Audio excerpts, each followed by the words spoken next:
గీతం గీతం జయ జయ గీతం చేయి తట్టి పాడెదము.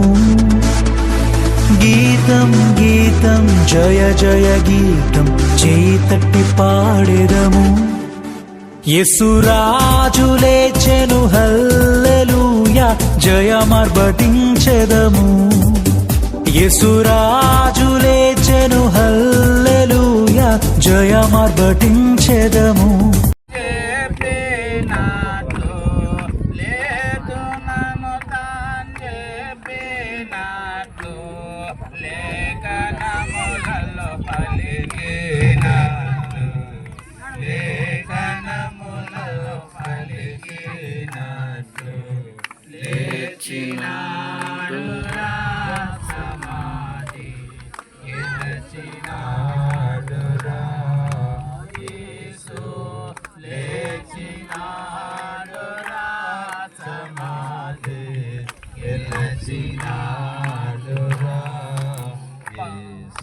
పాత్రముగ సమాధి పైనే పేదరాతిని ఉంచెరి భటులు.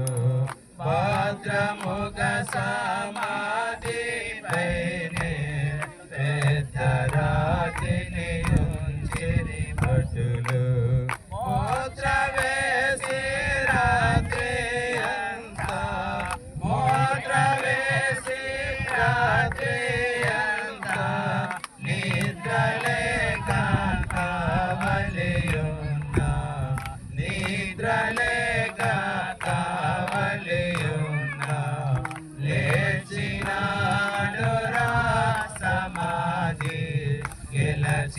గెలచినాడురా యేసు లేచినాడురా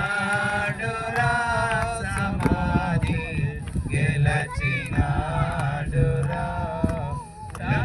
ప్రభువు దూత పరమో నుండి స్వర్గదికి రాతిని పోర్లించి. ప్రభువు దూత పరమో నుండి స్వర్గదికి రాతిని పోర్లించి. బలిరథానిపై కూర్చుండే బలిరథానిపై కూర్చుండే భయమునంద కావలి వారు భయమునంద కావలి వారు. లేచినాడురా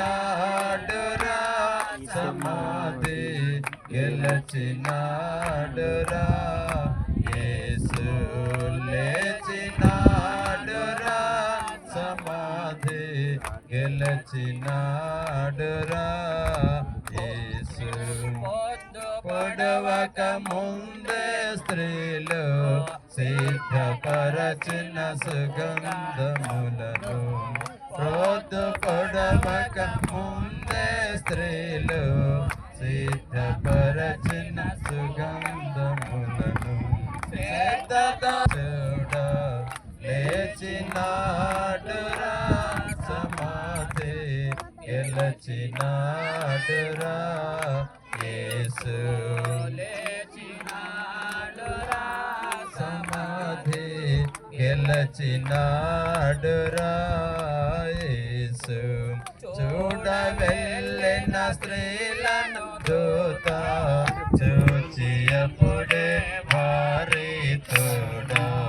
చూడ వెళ్ళిన స్త్రీలను దూత చూచి అప్పుడే వారి తోడ.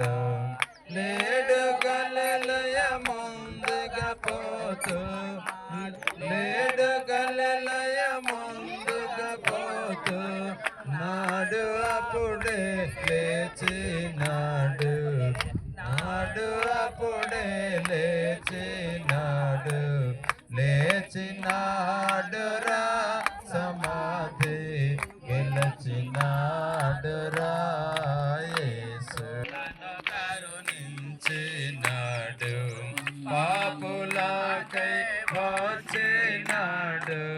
పాపులను కరుణించినాడు. పాపులను ప్రేమించినాడు. పాపులను ప్రేమించి చేసినాడు, ప్రాణదానము చేసినాడు, లేచినాడు రా, సమాధి గెలచినాడు రా, యేసు లేచినాడు రా, సమాధి గెలచినాడు రా, యేసు యేసునందే రక్షణ భాగ్యం, యేసునందే నిత్య జీవం, యేసునందే రక్షణ భాగ్యం, యేసునందే నిత్య జీవం, యేసునందే ఆత్మ శాంతి, యేసునందే ఆత్మ శాంతి, యేసునందే మోక్ష భాగ్యం, యేసునందే మోక్ష భాగ్యం. సమయానికి మనం వచ్చాం. ఈ రీతిగా మరి ఒకసారి ఈ కొండ మీద ప్రభుని యేసు యొక్క పునరుద్ధాన సువార్తను, ఏ సువార్త ఇది? పునరుద్ధాన సువార్త. యేసు ప్రభు తిరిగి లేచినటువంటి, మరణాన్ని జయించినటువంటి, మరణాన్ని ఓడించినటువంటి ఈ గొప్ప దినాన్ని, ఈ మంచి పర్వదినం, ప్రపంచ మానవాళికి ఇది ఒక గుర్తుగా, ఒక చిహ్నంగా, ప్రపంచ చరిత్రలో నిలిచిపోయినటువంటి ఈ గొప్ప దినం. కాబట్టి ఈ గొప్ప దినాన్ని ఎవరు కూడా లెక్క చేయరు లోకానుసారులు. కానీ ప్రభువుని ఎరిగిన వారు, ఆయన పునరుద్ధానాన్ని గ్రహించిన వారు, ఆయన మరణాన్ని గ్రహించిన వారు దీన్ని మాత్రమే లెక్క చేస్తారు. కాబట్టి సమయమందు మరి శ్రమపడి మరి నడుచుకుంటూ బాగా శరీరానుసారంగా మరి శ్రమపడి ఈ కొండకు వచ్చాం. ఈ సమయం మీద ఇక్కడ కొంచెం మరి మనం ఓపిక కలిగి ఈ శుభవార్తను, ఈ మంచి వార్తను, ఈ యొక్క పునరుద్ధానపు వార్తను మనం విని మన హృదయాల్లో ఉంచుకొని, దేవుణ్ణి మన హృదయాల్లో స్థిరపరచుకొని ఇక్కడ నుండి తిరిగి ముందు ప్రారంభించుదాం. అందరం తలలో ఉంచుదాం, కళ్ళు మూసుకుందాం, ప్రార్థన చేద్దాం. తదుపరి దేవుని వాక్యాన్ని కొన్ని మాటలు ధ్యానం చేద్దాం. కళ్ళు మూసుకుంటే మా మధ్యలో పెద్దలు ప్రభుదాసయ్య ప్రార్థన చేస్తారు. తదుపరి దేవుని వాక్యాన్ని కొన్ని మాటలు మనము జ్ఞాపకం చేసుకొని ధ్యానం చేద్దాం. అందరం తలలో ఉంచుదాం, కళ్ళు మూసుకుందాం, ప్రార్థన చేద్దాం.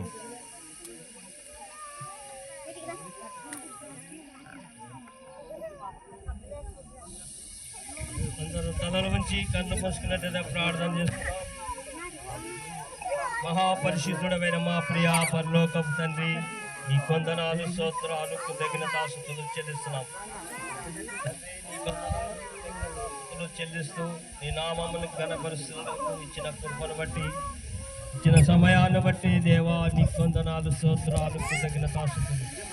దేవా నువ్వు పునరుత్థాన దినమున, పరిశుద్ధ దినమున ఏకుజామున నీ సన్నిధిలో మేము అంతవరకు సిద్ధించి నీ సన్నిధి, నీ కొండకి దగ్గరికి నడిచొచ్చిన విధానాన్ని బట్టి పిల్లలని, పెద్దలను దీవించి శ్వాసంతో జనందరినీ దీవించండి, ఆశీర్వదించండి. దేవా మూడో దినంలో నేను తిరిగి లేస్తానని వాగ్దానం ఇచ్చిన దేవుడు, మా కంటే ఎక్కువ పిండాలను చేసి దేవా మా కొరకు సిద్ధపరిచిన సమయాన్ని బట్టి స్తోత్రాలు, కృతజ్ఞత ఆస్తుతులు చెల్లిస్తున్నాను. దేవాది సేవకులు చేస్తున్న చాట్ల మరుగుపరుచుకొని చెప్తున్న వాక్యంలో ప్రతి బిడ్డలో ఫలించి అభివృద్ధి పరిచి నీ కృప చూపించి సహాయం చేసి సమస్తమైన స్తుతి, మహిమ, ఘనత, కీర్తి, ప్రభావాలు పొందమని యేసు నామములో అడిగి వేడుకుంటున్నాము పరమతండ్రి. ఆమేన్. హల్లెలూయా, హల్లెలూయా. క్రీస్తునందు ప్రియులారా, ప్రత్యేకించి ప్రాముఖ్యమైన సమయానికి మనం వచ్చాం. ఏదో టైం పాస్ కొరకు కొండకు నడిచి వెళ్ళాలి, పద్ధతి ఉందో అనేది కాకుండా నిజంగా మనం వచ్చామంటే ఒక ప్రయోజనాన్ని, ఒక ఉపయోగాన్ని, ఒక మంచి ఆత్మీయ సత్యాన్ని మనం ఎరిగిన వారమై ఇక్కడ నుండి వెళ్ళాలి. కాబట్టి ఏదో పద్ధతి ప్రకారం మా పెద్దలు పోతుంటే మేము వస్తున్నాం అన్నట్టు కాకుండా ప్రశాంతమైన వాతావరణాన్ని దేవుడు మనకు దయచేశాడు. కొన్ని నిమిషాలు ఈ యొక్క ప్రభువైన యేసు యొక్క పునరుత్థానపు సువార్త, మరణాన్ని మనం చూడగలిగాం. నిజంగా చూడలేదు కానీ వాక్యాన్ని విని నమ్ముతున్నాం. మనం చూడలేదు కానీ వాక్యాన్ని విని చూచినట్టుగానే నమ్ముతున్నాం. కాబట్టి ప్రాముఖ్యంగా మరణాన్ని మనము మరి నమ్మినాము, తిరిగి పునరుత్థానాన్ని కూడా ప్రభుని యేసు తిరిగి లేచేటువంటి ఈ గొప్ప వార్త, ఈ మంచి వార్త మొదటిగా మనం గమనిస్తే ఆయన ఈ లోకంలో మనుష్య కుమారునిగా జన్మించినప్పుడు అనేకులు ఆయనను చూడవచ్చారు, చూచి ఆనందించి సంతోషించారని మాట మనం చూస్తున్నాం. బ్రతికుట కంటే పుట్టిన దానికంటే తిరిగి మరణాన్ని జయించి తిరిగి లేచేటువంటి ఈ గొప్ప దినం, ఈ మంచి దినం ఎంతో ప్రాముఖ్యంగా మనం గమనించాలి. కాబట్టి సమయమందు అందరం కూడా కొన్ని నిమిషాలు దేవుని వాక్యాన్ని విందాం. ఈ పునరుత్థానపు వార్త మరి 4 సువార్తికులు రాసినట్లు 4 సువార్తలు మత్తయి, మార్కు, లూకా, యోహాను 4 కూడా రాసినట్లు చూస్తున్నాం. వారి 3 కంటే మరి యోహాను సువార్తికుడు ఎక్కువగా వివరించి రాసినట్లు వాక్యంలో చూస్తున్నాం. అంటే 3 సువార్తల్లో ఒక్కొక్క అధ్యాయమే ఉంది. ఈ పునరుద్ధానపు వార్త చివరి అధ్యాయాలు మాత్రమే ఉన్నాయి. కానీ మనం గమనిస్తే ఈ యొక్క యోహాను సువార్తలు చూస్తున్నప్పుడు 20, 21, 2 అధ్యాయాలు మరి యోహాను రాసినట్లుగా చూస్తున్నాం. అంటే యోహాను ప్రభువైన యేసుకు ప్రియమైన శిష్యుడు, ఆయన రొమ్మున ఆనుకున్న శిష్యుడు. ఆయన సిలువ వేసినప్పుడు కూడా ఆయన ప్రక్కన ఆయన కాళ్ళ దగ్గరనే నిలబడుకొని ఆయనను వెంటాడిన శిష్యుడిగా యోహానును మనం గమనిస్తుంటున్నాం. కాబట్టి సమయం అదే యోహాను సువార్తలో నుండి మనం ఒక 2-3 మాటలు మనం చూడగలిగితే 20వ అధ్యాయం 18వ వచనాన్ని మనం ఒక మాట జ్ఞాపకం చేసుకున్న బైబిల్ ఉన్న వారు చదివి సహాయం చేయాలని మనవి చేస్తూ,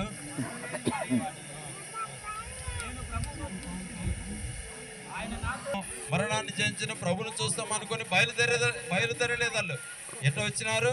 కేవలం శవం మీద ఆశ పెట్టుకుని వచ్చారు, కానీ జయించి లేచిన తిరిగి ప్రభువును చూస్తామని వారు ఏమాత్రము ఆశ పెట్టుకొని రాలేదు. కాబట్టి ఈ ఉదయకాలం ప్రత్యేకించి మనం కూడా ఇక్కడ ఎందుకు వచ్చాం?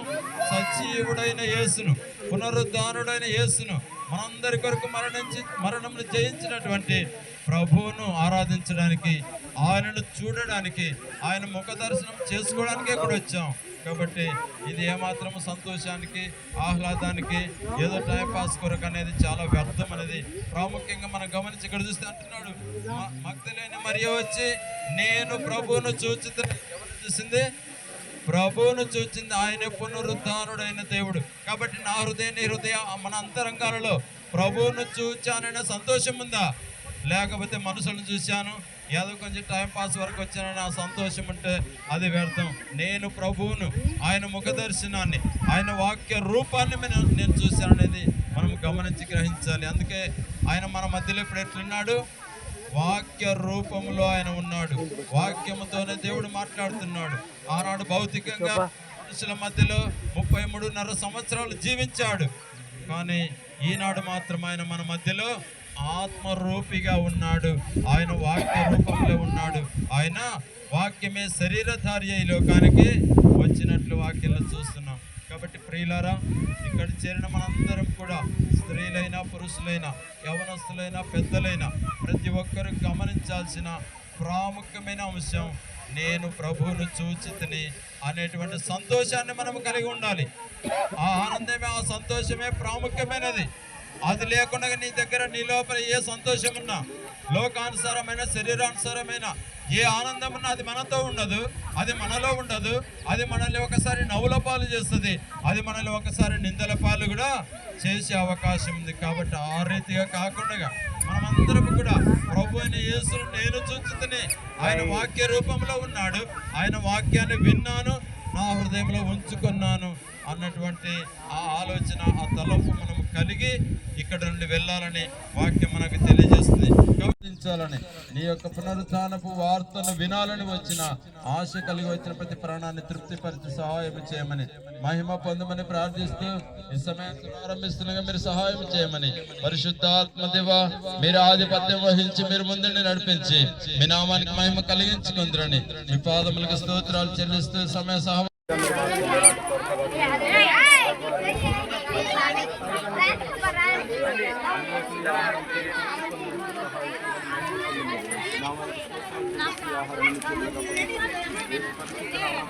అమ్మకడు